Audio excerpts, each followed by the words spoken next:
Hello, welcome back to my second video of the XFR.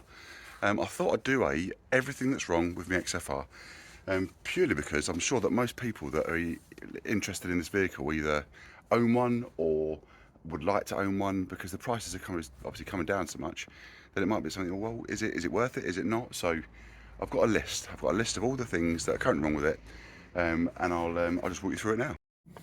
So from the rest of the fleet perspective as well, if you've seen what's going on, the X-Type hasn't really done anything. It's just sat there mostly. It's still got a slow puncture on the rear. MOT is due soon, but I'm not really in an urgent mood to sell it because it's like it. So that was the sort of the least priority to go. Disco is still here. I need to do everything wrong with this one, but that could take about 3 days. The most recent thing is the alley trim on the side step has decided to come off. It doesn't lock all the time, doesn't unlock. I think it's something I can fix, so I'm going to do a video on that one. I've got the Punto and the Fiesta that I did advertise for sale. There's a few things that I think would help them to sell better, which I didn't do, so I'm going to get my finger out and get them done before I re-advertise them, because I don't really want to sell them for less than I think they're worth. I just need to do a few little bits on them. And then this one is my other half's car. It's just had new Goodyear efficient grip tyres on. It's 3 years old, and the brake pads, just done those. No point doing a video because it's really basic, easy stuff to do. Right, XFR, that's what everyone's come to see, I'm sure. What is with the XFR that's wrong? Plenty. So my first video, I bought it knowing that the radar cruise wasn't working. There's a key and pocket. Right, so it's got radar cruise on the front. You'll see there's the little panel down here. So something isn't quite right with it, and the parking sensors don't always work. I'm fairly sure the parking sensors did work when I first bought it, so I don't know whether something's gone off with them or hasn't. So yeah, I'm undecided about what to do to try and fix that one, but I need to look at it.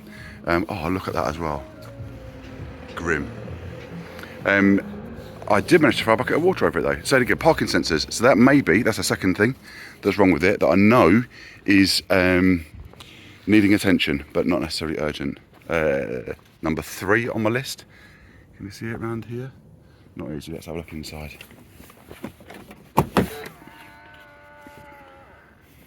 Oh, just need to be a bit careful of the space. So here you can see the rippling on the dash, and it's fairly common. I mean, I don't think that's a difficult fix.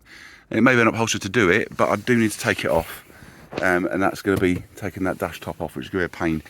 Some of the doors, sometimes they also look a little bit rippled, so maybe there's a job to do on those as well. I don't know, but not urgent. Certainly isn't an urgent job to do. So that's number 3 on my list. 4 on my list, the handles. So they all work, look. But if you take the key away and put it far away, you open the door and it doesn't auto unlock. I think the issue I've got is on here, on the inside, these don't always fully lock and unlock. This is where sometimes I know I've got a bit of a problem. So when I say I know I've got a bit of a problem, this is where sometimes, maybe you do this, when I get really, really excited, I'll go out and buy stuff and do stuff, and then I haven't necessarily bought the right thing. I got overexcited. So with these, I suspect that it might be them handles. So I went on eBay and bought 2 handles. They're about 12 quid each, because it's the driver's side both. It's front and rear that both don't work.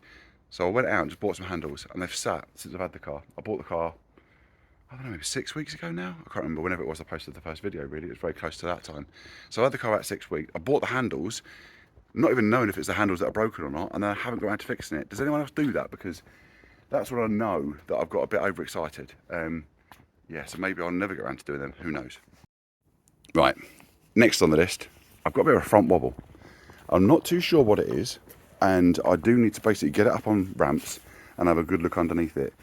When you're sort of getting onto the A roads, not A roads, the B roads, A roads, yeah, or the dual carriageway, getting up to sort of 60, 70 miles an hour, as you're accelerating onto it, the front end seems to like wobble a little bit. Now, it feels like there's something suspension related on it. So I don't know whether it is, there's something that's just not been fitted correctly, whether it's maybe got the wrong part on it. It just doesn't feel quite right. But one thing I did notice, I did think I heard a little knock sound. But the little knock sound is really, really difficult to diagnose because the car is so well insulated on the inside. That's what I found with the original XFR that I had, not original, the one I had previously, is the exhaust sounded amazing from the outside as standard, but on the inside it is very, very quiet. You couldn't hear hardly anything, so it's a bit of a difficult thing to do, because the XF is so well insulated from a sound perspective that it doesn't translate into the cabin. But then that means when you diagnose a knocks, like on this one, it's got not anti-roll bar. Maybe it is, yeah, rear anti-roll bar. There's like some drop links, only about sort of, that's not really difficult to say, that big. There's little drop links that are on the rear, and they just need tightening. And I've fitted them, and then they've got loose again. So you can hear the knock, it's very, very clear. Whereas that is so well insulated for sound, it's not great. So what are we at? That's number 5 on my list. Number 6, it's got a slow puncture. That one. That's dead annoying. Now, I haven't taken the wheel off and had a look. I keep just putting a bit of air in it, and yeah, I really probably shouldn't do that. I need to get it investigated. But if it's got a slow puncture, I think this one was, where are we? And if you don't know about this as well, looking on the sidewall of a tyre tells you when it was manufactured. There you go. So that was manufactured there. Whoop. There's the code 4420. 44 is the week number, so it was week 44 of 2020. So it's not that old a tyre, but you can see I've got a bit of wearing on the edge where it's obviously going a bit low, and I'm driving around on it. It's not ideal on the edge there, but the tread, well, it's hard to sort of show you, but the tread depth, oh no, you can't get under there. The tread depth isn't so bad on the tyre, and certainly on the inside of the tyre, that tread's good, and it's a Michelin Pilot 4S. You know, it's very common for a vehicle that gets to this sort of age and depreciation, people chuck on cheap tyres, but it's got Michelin Pilot 4S's the whole way round, and it'll be a real shame that if that's punctured on the edge, I've got to get a new set. I did look, and Continental's Contact, was it Sport Contact 7s? Seem to be the sort of the really good tyre and a really good price for this as well, so that might be the next thing. Right, oh yeah, next one. Number 7, I think, I'm at 2 on my list. It's got a slight misfire. So sometimes, when it's cold, and I couldn't tell you whether it's, I can't recreate it, I don't know when to do it. It seems to be, whenever the outdoor temperature is around 12, then it will start to, just a kind of thing. And it doesn't take long, it clears itself, and it's gone again. So maybe there's a MAF sensor that's playing up, or something that's not quite right, but something that isn't quite happy, but it isn't a continual thing. It doesn't happen all the time, so I will need to investigate it, but it's not an urgent priority. Next one, here we go. So number 8, this is probably, you can break this 8.1, 8.2, 8.3, 8.4. Bodywork. So there's quite a lot of little bits. Just notice this one. It's got a little bit of rust coming through on that wing. There's a couple of little dints that, now they're not major, but there's a few. Another little one there. I might have even done that recently myself. Around the boot, it's really difficult to have seen this when I was buying the car, but someone's had a go at doing something. That's poor. You can actually see, I don't know if you can catch it on the camera, but there's like a line where someone's like masked it off. Let's see if I can get that to show. Yeah, there you go, you can see the line. There's a line there, and there's a bit of rust there. Same thing again. Someone's really badly done that. So I think, I mean, with the boot, it's over that side as well. I kind of want to do this myself. Take that off, take the plate off, because the plate's got a, that just annoys me, that does. Yeah, when it delaminates on the inside. So I may well try to repair that myself. I'm not sure yet, but it's not a project for today. It'll happen at some point. Oh, someone put new gas struts on the boot. Really powerful, so it's a bit of annoyance because you have to do it several times sometimes. Right, what else have we got? So the boot, the alloys, I mean, this is probably the worst one back here. I don't think it's recent. I've got a bit of fluff from when I did me, threw a bucket over it. And then the worst bit, not the worst bit, there's quite a lot of worst bits. I don't even see quite how poor that is. It almost looks like it's had a scouring pad go over it. So I don't know if someone's rattle canned that because it had a bit of rust on it. But that is dead, that paint. When you look at the reflection you can get out of this versus that side, you can see quite how dead and flat and horrible that paint is. So that paint all along that side needs to be looked at. So we've got a bit to do. I think I might have missed a bit when it comes to cleaning it as well. Either that or the paint's just dead there as well. So it needs a good buff. I'm hoping a good buff will translate to that side of the car and make that look a lot nicer. Yeah, we're not sure, but we'll have a go. We'll have a go at some point. But I say have a go. All of this stuff is, none of it's urgent, none of it's necessarily desperately stopping me from driving it. I mean, I've had it for, I say, about 6 weeks, I can't stop driving it. It's about 1,000 miles so far. So yeah, do I not drive it because of these faults? No, but I do want to have a look at them. I want to try and get it as good as I can without spending massive money on it. Right, next thing, where are we now? 1, 2, 3, 4, 5, 6, 7, 8, 9. Number 9, the exhaust. Now, I'm really not sure what to do about this. And I'd love to know if anyone else's input, if you got it. The exhaust itself is a Spires one. It Spires from the back box, not back box, from the middle section. So it has been modified. It is louder. It sounds great most of the time. But there's other times where it just sounds awful. Like, it's just too loud, too drony, and I don't know what to do. I've got some other videos from like 8 years ago on my old XFR, and I took the rear boxes off completely. Just because I'd changed the boxes, I'd modified the standard ones and took the valves out. And while I was swapping over to some standard ones again, I'd just run it round without back boxes on, and it sounded beastly. It sounded mega. And I don't know what to do. I think I almost want 3 stages, and I don't know whether there's a 3-stage valve kit out there where you can have standard, and then sort of this was almost like a middle, and then like war when you go to like the 3rd stage, which would be straight through and bypass the back boxes. If I can do a 3-stage valve, then I would love to do that. So if anyone's got any experience or seen how you can do a 3-stage valve, I'll be well up for that. I have a welder. My welding wouldn't be very good, but I would love to have a go at doing a 3-stage valve. So if anyone's got any links, info about how to do a 3-stage valve, then please let me know and we'll crack on with it. Right, last one, number 10 on my list. Things that are wrong with it. It's not really a thing that's wrong with it. It's fuel. It's not going to be a surprise to anybody. If you're buying one of these vehicles and you're expecting it to be cheap and easy to run, it's not going to be. The tax is going to be, obviously in the UK, tax is mega. It's nearly 700 quid for a year's tax, and the fuel economy is poor. It's a 5 litre, it's a V8, it's got a supercharger. Superchargers are renowned for being cheaper. Superchargers are more expensive, more fuel inefficient than a turbo. Right. Why is that? So why is a supercharged engine more fuel inefficient than a turbo? And I think the point of this is that when you start the engine and turn the engine's turning, what happens is the chain drives the supercharger, so instantly that supercharger is kicking in. Doesn't matter what revs you're doing, it's instant. The boost from the supercharger is instant. Whereas when you have a turbo, it needs the exhaust gases to spin it up. You can then get clever turbo technology where you sometimes, or when they were first like Group B stuff back in the 80s, it'll be a massive turbocharger so that you have to wait, and there's turbo lag kicked in, and all of a sudden poof, all that power came on late on in the rev range. Nowadays you have twin scroll, twin turbo, all sorts of stuff. So you have like a little turbo for like low revs, and then a higher turbo for sort of the latter revs to give you the extra boost of power. All that technology is there, and it can be tuned and mapped so that your turbo can be more efficient than something like a supercharger. Whereas with a supercharger, that's not the case. It's just instant. So your fuel drain from having the extra power is there from the get-go. Benefits of that from a driving perspective, you've got all of the power all the time. So as soon as you put your foot down, it's linear, it goes. So the supercharged engines are always much better to drive, but there's not many of them around because they're so inefficient on fuel.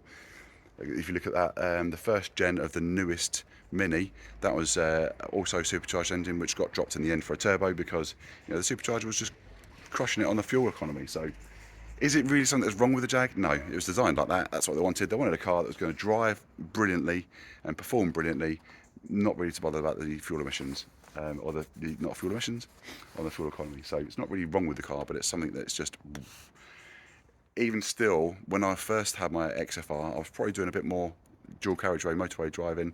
My average then over 2 years was 15.8, I think, MPG. At the moment, I'm struggling to get 14.8. All my mileage is low, sort of short distance, low speed. It doesn't really do a lot. So, with all that in mind, would I consider, or should I have not bought this car? With all the things that are wrong with it, do I regret buying the car? No. I'm going to obviously take you with me. Why? Why do I not regret it? Well, first of all, I mean, you can see from here, the quality of the cabin is still so nice. And things like, I mean, that's not happening now. The pulsing start stop. Obviously, it's a standard XF stuff. This isn't XFR stuff. the bonus stuff that you get in this car is you've got the Supercharged on the dial just here. You've got the R logo as you get in. You've got an R logo there. You've got the R seats, which you can get in the XFS, like the 3-litre diesel. These seats came in that as well. But you know, what else do you?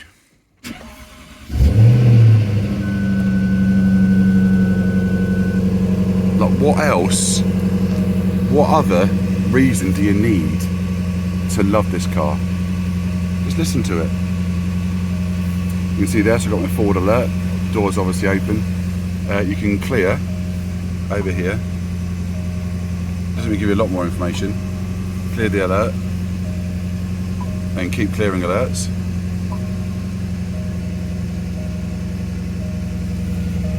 Then that orange thing just flashes constantly. So I don't know whether that is the... Actually, you can maybe hear that little mist just every so often. I think it's math, as a guess. I'll plug in and have a good diagnosis. So with all that stuff there are faults, there are things that are wrong with it, but I mean, it's not going to be mega revs because we're stationary and it's still a little bit on the cold side. It's a freezing cold day actually. It's actually increased to 5.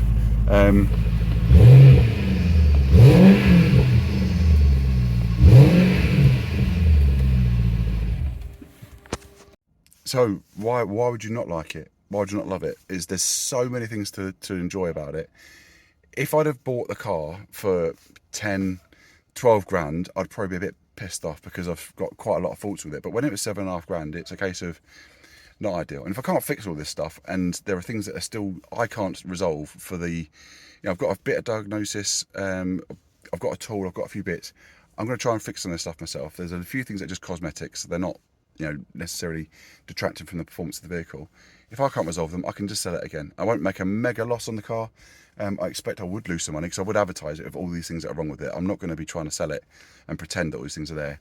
I'm hoping that the previous owner didn't do that to me. I'm hoping that they didn't just say, oh, you know, we'll hide this, mask that. That slow puncture that could have been there for quite some time. So there's a few things that, you know, I'm going to advertise. If I advertise it and sell it, that will happen. It's not for sale yet. It won't be for sale anytime soon. On top of that, I'm going to take, obviously I don't want to necessarily name drop or anything like that, but Alex Kirsten off at Auto Alex absolutely nailed it. I've got all these things wrong with the car. I've got other things to do, but what did I decide to do? I decided that I would look at these, buy these, because someone was selling them on Facebook Facebook Marketplace. I've got no idea if they fit. I've got no idea if I've got the right fittings. I've got no idea whether that's for the math that's not even working properly. But, you know, modify before race. That's what Alex says.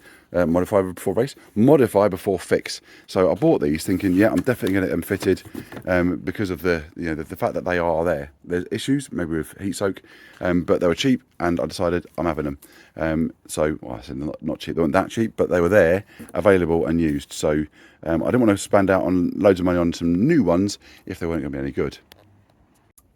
So why did I get them?